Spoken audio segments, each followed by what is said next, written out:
Hi everyone and welcome to another video from It's Gaming. Well, during a recent conversation on Discord, the developers BioWare were giving a lot of information about the different classes and factions in Dragon Age the Veilguard. So this video is really just a summary of all of that. So let's jump straight into it.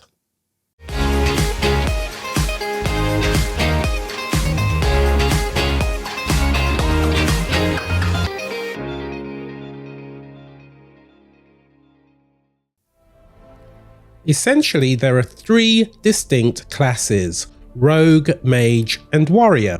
Each class offers a unique combat system, making gameplay varied and engaging. While the basic controls for light and heavy attacks remain consistent, the effects of these attacks differ significantly depending on your chosen class.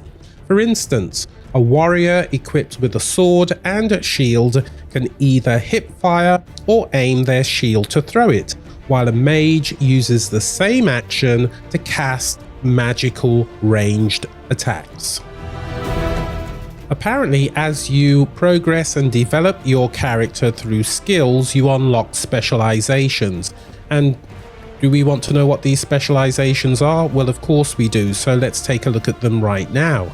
The rogue specializations include the duelist, wielding two blades for rapid close quarters combat; saboteur, employing tricks and traps to outsmart enemies; and veil ranger, the master of long range attacks utilizing a bow to snipe foes from a distance.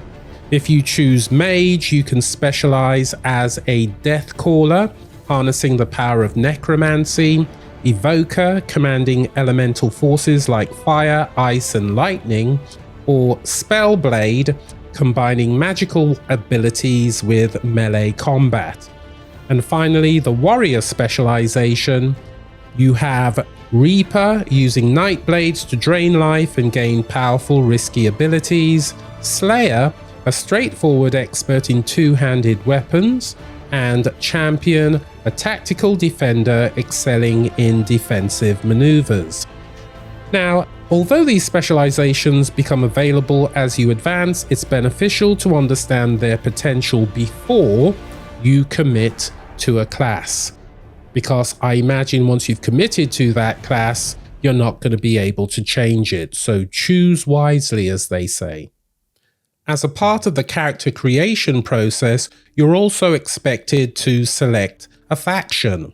Now, apart from the Grey Wardens returning, there are other groups such as the Antivan Crows, the Morn Watch, the Shadow Dragons, the pirate-themed Lords of Fortune, and the Veil Jumpers, which I believe are completely new.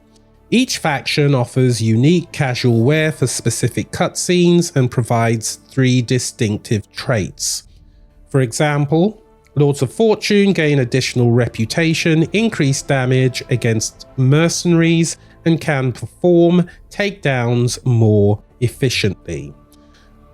Of course, faction choice will tie into the character's backstory, influencing their history, their relationships, and motivations.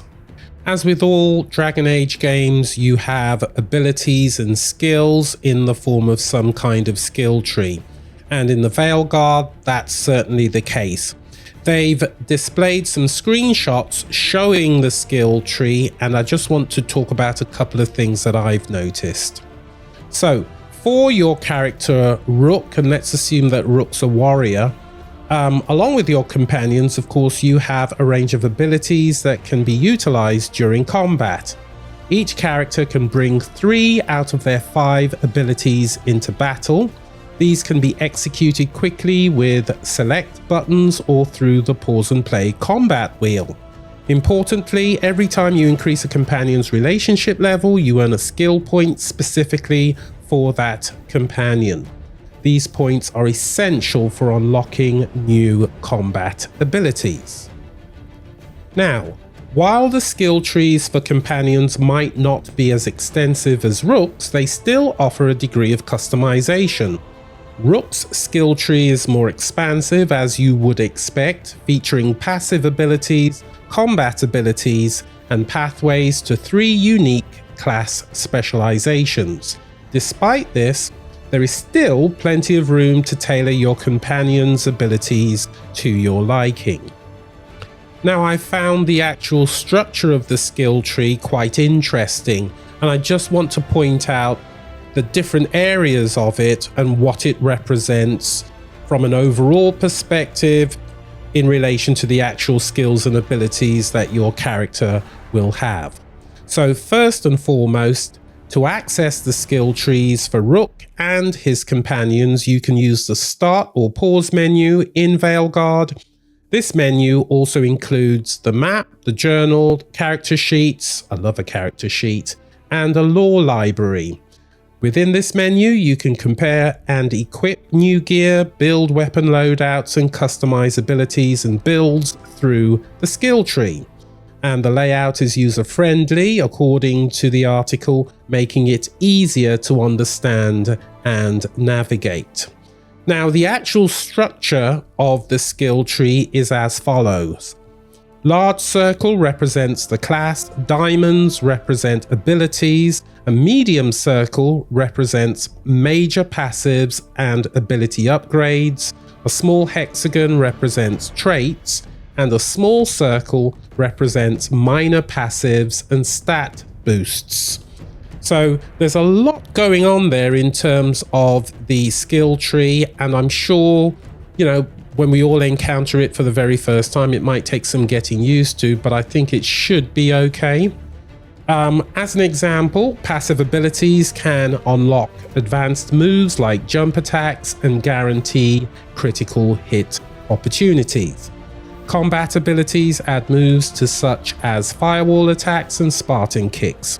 As you progress through the skill tree, which is uniquely tailored to each class, and I'm quoting the article now, you get closer to unlocking a class specialization. Notably, reaching a specialization does not require you to hit the maximum level of 50. So, just to remind you, each class has 3 specializations, each with a unique ultimate ability.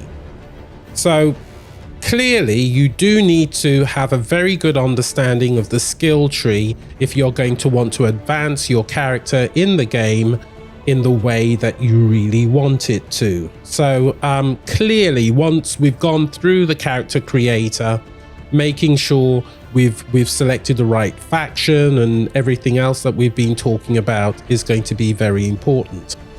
So that's it. As I said, it's just a brief overview of the conversation between the developers and some more information about factions and classes, skills and abilities for the Veilguard. We're still waiting for an actual release date. We do know it's going to be in the autumn, but as yet, no date.